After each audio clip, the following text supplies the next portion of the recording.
Welcome to another episode of the dumbest tweets I found and were sent to me via Twitter for all of MJ related things right now, and that might change in the future. So for now, let's move to the tweets for this week. It takes about 2 minutes into 4-hour documentary Leaving Neverland to realize that Michael Jackson's legacy is never going to be the same again.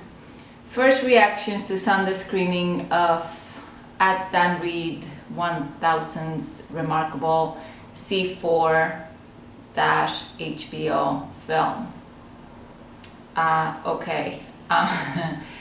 First of all, remarkable. I mean, yeah, if you're considering, this fiction movie, remarkable.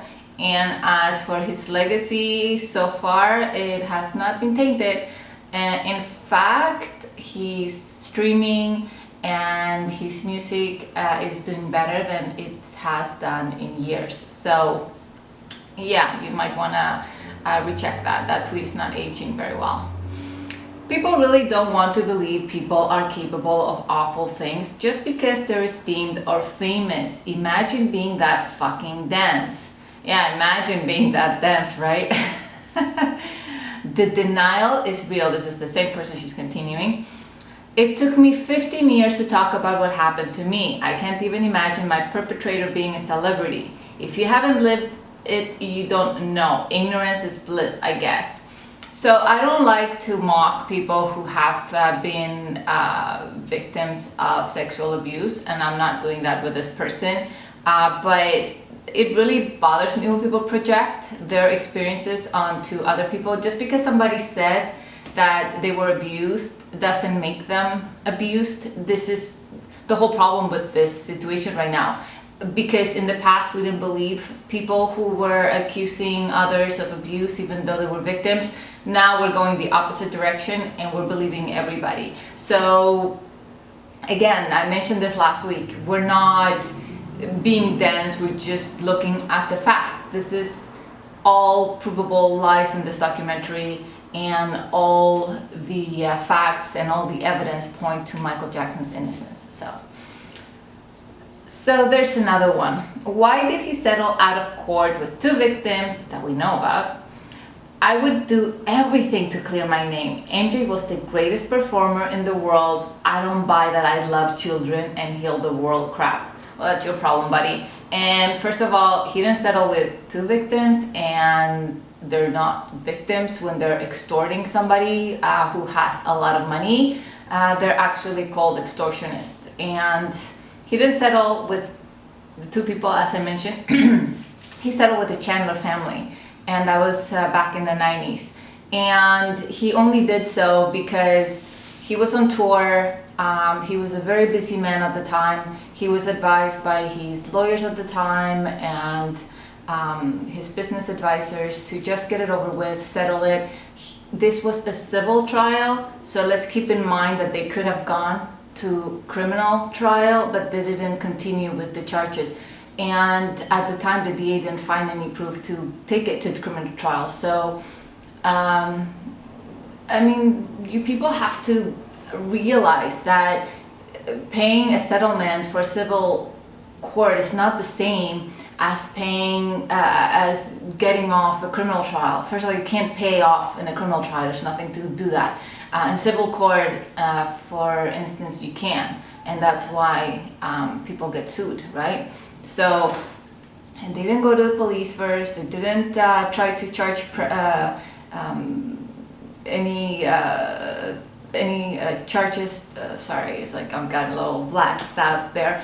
But they didn't actually go to the proceedings to get justice. They just wanted money, and this was the father who went through all of this. And if you actually do your research, you would find out a lot of things about this person.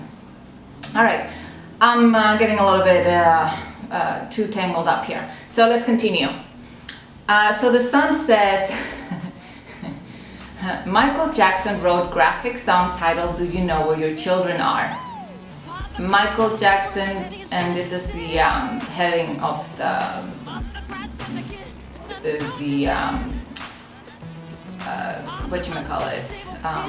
article. Sorry, today I'm a little bit zoomed out.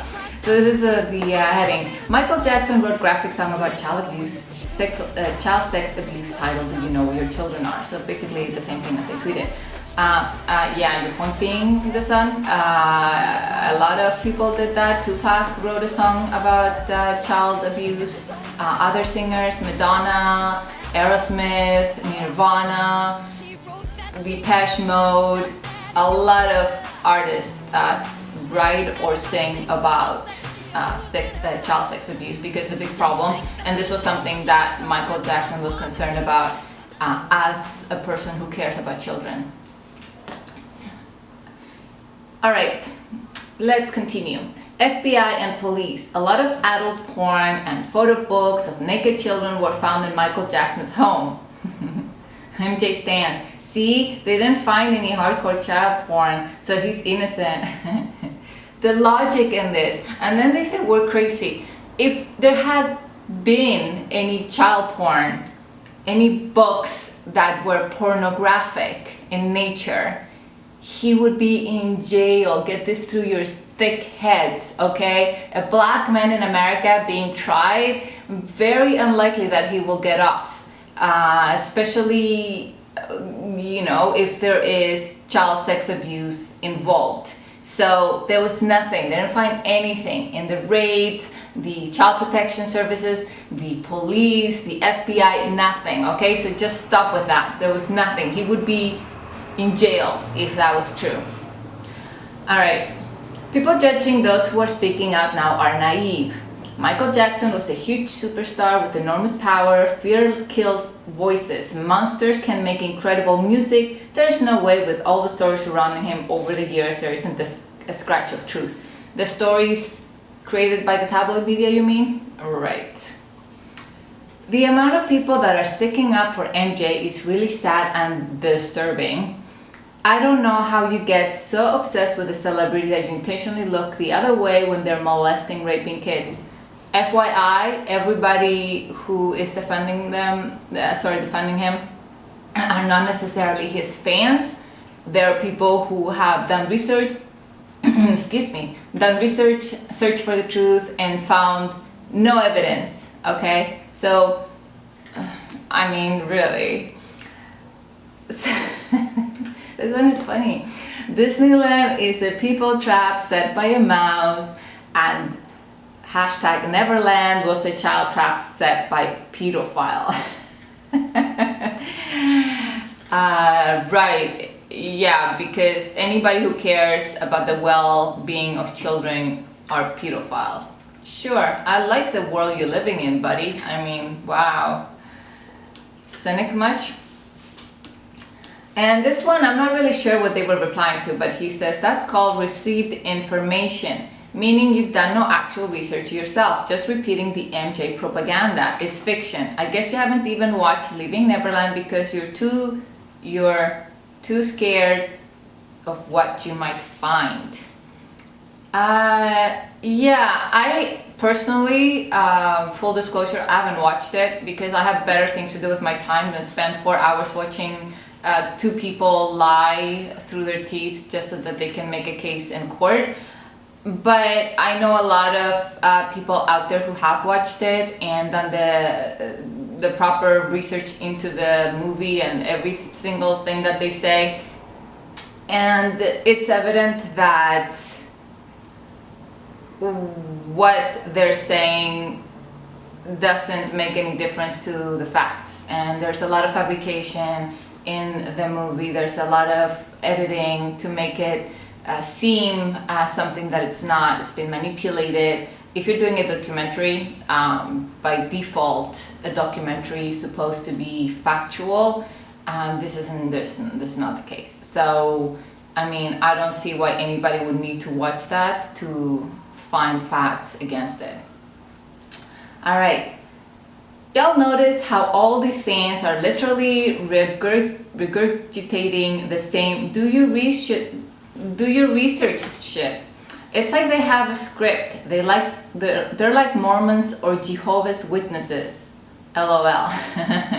Yeah, you got us. We all got a script. So this is what happened, okay? When we knew that the movie was coming out, we all secretly sent each other a script of what to say. Of course, this was sent to us by the Jackson estate because, you know, they wanted to protect Michael Jackson. And yeah, you know, we just read the same thing over and over, not like there are any facts, not like there's any information online about his innocence. It's all a script. You got us. Good job.